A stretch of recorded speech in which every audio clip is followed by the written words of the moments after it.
Talakayang Bayan.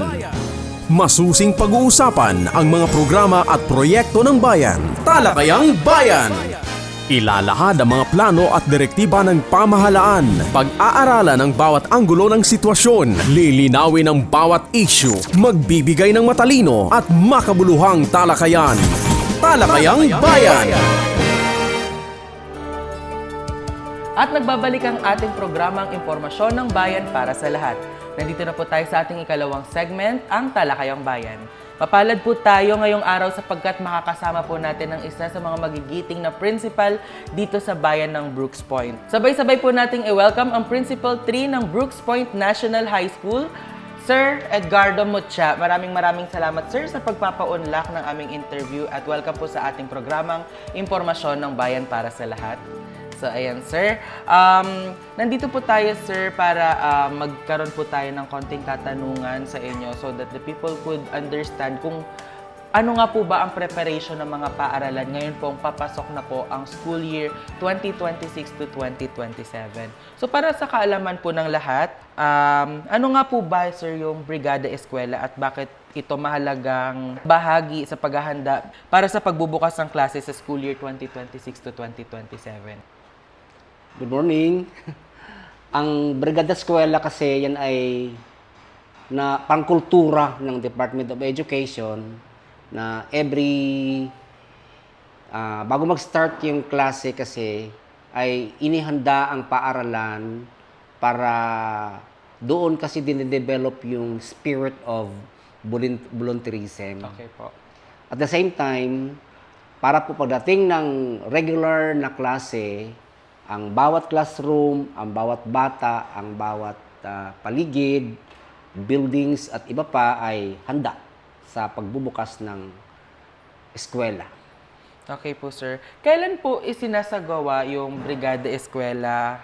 At ano-ano naman po yung mga pangunahing activities po na ginagawa kapag meron pong isinasagawang Brigada Eskwela, Sir? Kalimitan ang Brigada Eskwela, ginaganap yan a week before di pasukan. So, this school year, the Brigada Eskwela will start on June 1 to 5, 2026. Ang preparasyon ay kami po ay may mga listing of needs na kailangan namin isaayos sa paaralan at inviting parents, stakeholders to involve with the Brigada Eskwela para po sama-sama.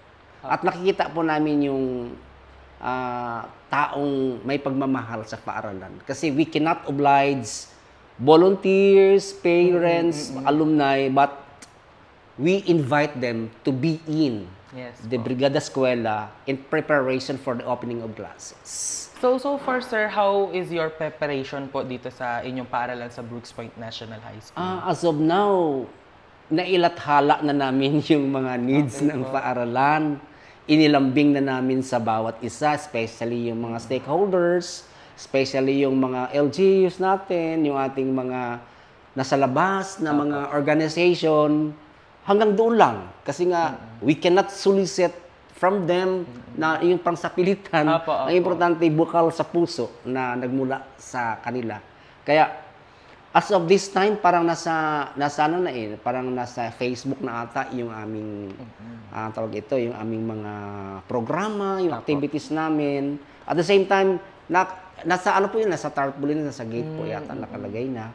Para po alam ng community, alam ng komunidad yung pulso ng pangangailangan ng paaralan. Kasi nga, hanggang doon lang kasi kami eh. Yun ang role namin, just to make lambing for them para kusang loob naman silang lalapit sa amin at makipagtulungan on June 1 to 5, 2026. Okay. June 1 to 5, 2026. So lahat po ng mga volunteers and at the same time sa ating mga stakeholders, you are invited to attend the Brigada Eskwela of the public schools here across Brooks Point. So hindi lang po ito sa Brooks Point National High School, kung hindi sa lahat po ng mga pampublikong paaralan dito sa bayan ng Brooks Nationwide Point. po yan. Nationwide, elementary to secondary. So kapag kayo po ay nais tumulong, maghatid ng serbisyo dito habang piniprepare ang school year, you are very much welcome to attend the Brigada Eskwela. Karagdagan yung namin. sir. Tumatanggap din kami ng mga school supplies para sa mga bata. Okay. Kasi nga one of our objectives kasi during the Brigada Eskwela ay tulungan sa labas. Yes, opo. Baka may gusto magbigay para pagpasok ng mga bata on first day of classes, may kaunting Apo. pabuya para sa kanila. Yes, apo. Coming from the community. Apo. And that's one good Filipino characteristics po, sir, no? Na parang meron tayong sense of bayanihan. Kasi we are not only preparing the school in its sense, hindi lang natin piniprepare yung school para maging maganda. Kung hindi, piniprepare din natin yung isang environment kung saan conducive siya for the students and also for the teachers para mas maayos na maibigay sa kanila yung mga materials and the lessons that the students deserve to receive. Kaya nga, nananawagan ako sa mga mamamayang may puso na Yes. gustong tumulong. Apo. Hindi po bawal pumasok at magbigay ng tulong sa paaralan. Apo. Kahit sino man. Wala akong sinasabi na ikaw ay mayaman or whatever. Ang importante may bukal sa puso. Hindi tayo para mag-pinpoint, Opo. sir, Ayan, kung wala. sino ang pwedeng tumulong. Wala. Kaya, Kahit sino. yes. So Fair po sa lahat. we are inviting everyone po, Yes. inviting, encouraging, and motivating everyone to please support the Yes po. Brigada Eskwela.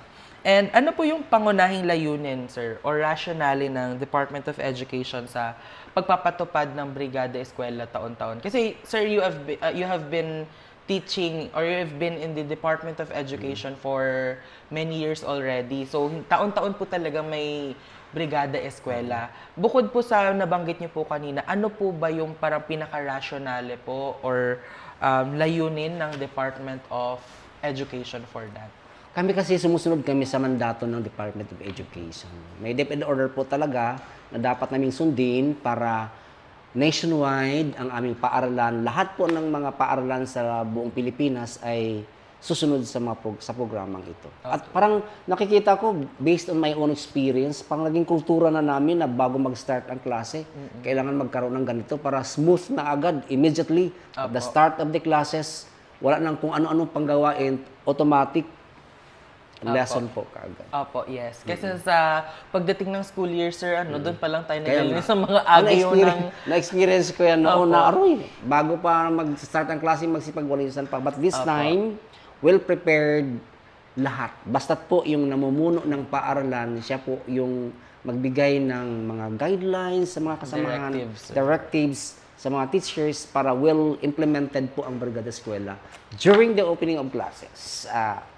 Okay na lang. So yun, sir, no, napakarami pong estudyante dito sa Brooks Point National High School. So dapat po, sana lang po talaga no, parang magkaroon sila ng good environment sa pagdating ng school year 2026 to 2027. Opo, mapagmahal kasi ako sa estudyante. Yes, sir. Gusto ko yan na Obviously. relax sila, Opo. na ayaw ko yung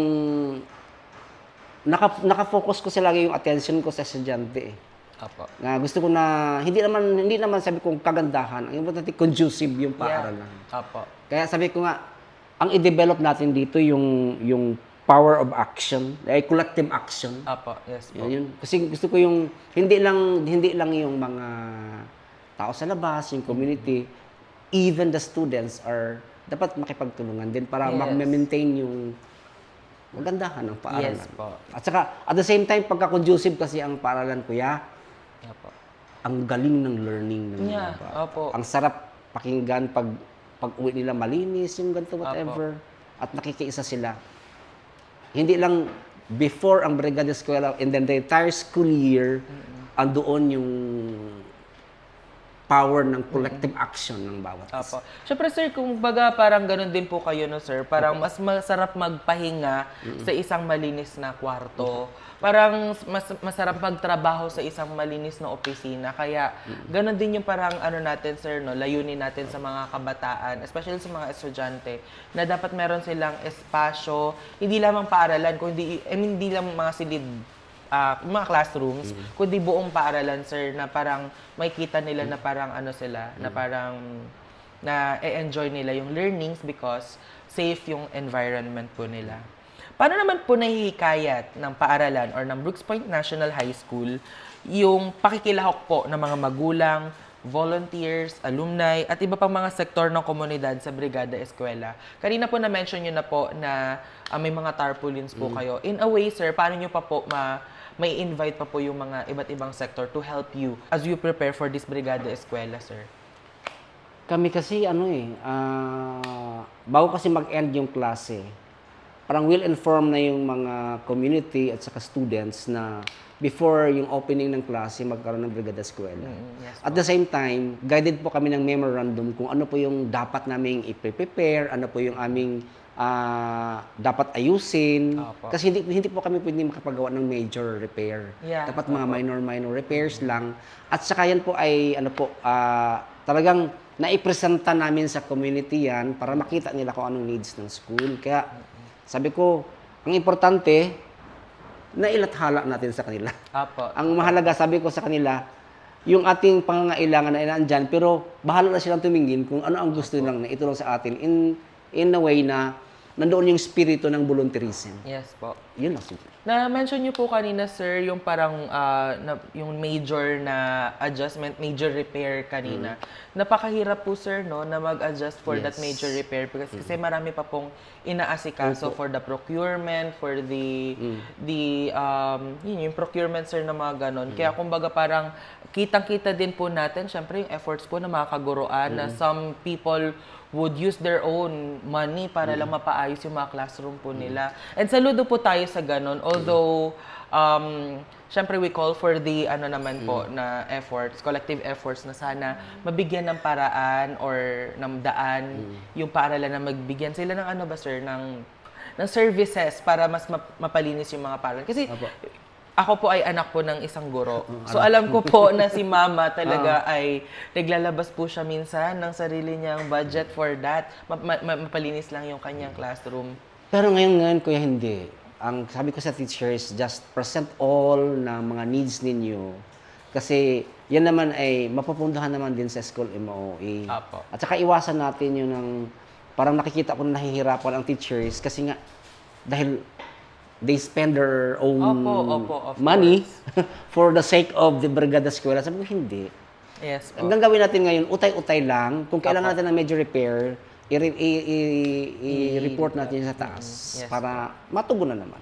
At saka sabi ko, antayin lang natin kasi hindi pwede yung abrupt response doon sa needs natin. Apo. Sabi ko, hayain na. Ang importante, gawin lang natin ng ayon sa ating kagustuhan at siyempre, yung buong-buo nating isinasagawa yung ating programa. Kasi nga, programa ito ng Department of Education. Apo. Gusto ko sana maalis yung isip ng bawat isa na yung parang siya lang lahat, hindi. Apo. Kaya nga sabi ko nga, nandito yung bayanihan system. Apo. Malay nyo, ngayong Brigada Eskwela, sa Monday na, may dumating na maraming grasya, hindi masama.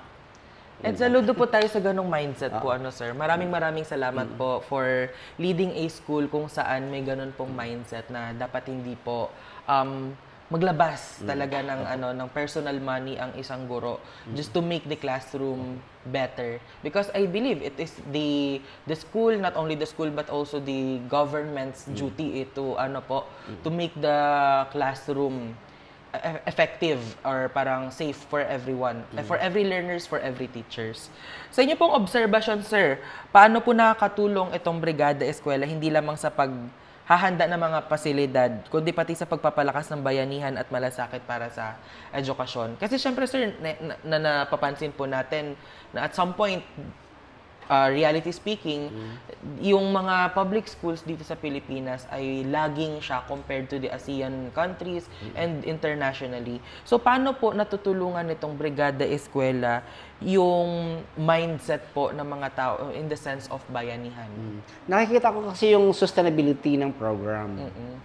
Pag nasustain kasi ang program at maganda naman yung program, siguro yung support ng bawat isa. Especially teachers kasi nga, siyempre, pag hindi maganda yung program, hindi siya maganda. Pero nakikita ko naman ay maganda siya. Kaya siguro yung teachers under the Department of Education ay sumusuporta, kaya maganda din naman siya. Yes. So thank you for that, sir. So as we end this interview, sir, ano po ang inyong paanyaya sa publiko upang makiisa at tumulong sa Brigada Eskwela dito sa inyong paaralan para sa ligtas at maayos na pagbubukas sa klase ngayong taon? Ayun. Sa Lunes na, June 1 to 5, mga kaibigan ng bayan ng Brooks Point at karatig na bayan at sa buong lalawigan ng Palawan. Tayo na at pumunta sa paaralan upang makipagtulungan kung ano man ang pangangailangan ng bawat isa para sa bata at para sa ating lahat. Excited na po ba kayo, Ay, sir? sobra. Kasi nga, gusto kong, first time ko kasi dito sa Brooks Point National High School na being the head of Apo. this institution na magbubrigada eskwela. Apo. Galing ako sa Malayo, pero ako taga rito. Pero sana maramdaman ko yung pagmamahal ng mga taga Brooks Point. Siyempre, lalo na kay Mayor. Yes, Mayor. Alam na. Yung ating Committee on Education, lahat po ng mamamayan ng bayan ng Brooks Point at Karatig Bayan, bukas po ang aming paaralan para sa inyong mga suporta. Siyempre, sir, hindi po tayo pababayaan, of course, ng ating lokal na pamahalaan ng bayan ng Brooks Point sa pangunguna ni Mayor Cesario R. Benedito Jr., Vice Mayor Attorney Mary Jean D. Feliciano at ng mga sangguniang bayan members. Salamat po. Tinututukan po ni Mayor Benedito ang programang education sa kanyang Hearty program. So yun, sir, maraming salamat po sa pagpapaunlak ng interview. I believe busy po kayo and nagpaunlak pa po kayo ng interview sa amin. So ayan po, sa lahat po ng mga kababayan natin, starting this Monday ay magkakaroon po ng mga brigada eskwela sa mga pampublikong paaralan dito sa bayan ng Brooks Point. So makilahok po tayo at kita-kits po tayo sa mga paaralan. Thank you so much, sir. Maraming salamat din po. See you on June 1 to 5, 2026 dito po sa Brooks Point National High School at sa lahat ng mga pampublikong paaralan sa buong Pilipinas. Yan po. Thank you so much po. At susunod na po ang ating serbisyong bayan pagkatapos lamang po ng ilang paalala. Talakayang Bayan. Masusing pag-uusapan ang mga programa at proyekto ng bayan. Talakayang Bayan. Ilalahad ang mga plano at direktiba ng pamahalaan. Pag-aaralan ang bawat anggulo ng sitwasyon. Lilinawin ang bawat issue. Magbibigay ng matalino at makabuluhang talakayan. Talakayang Bayan.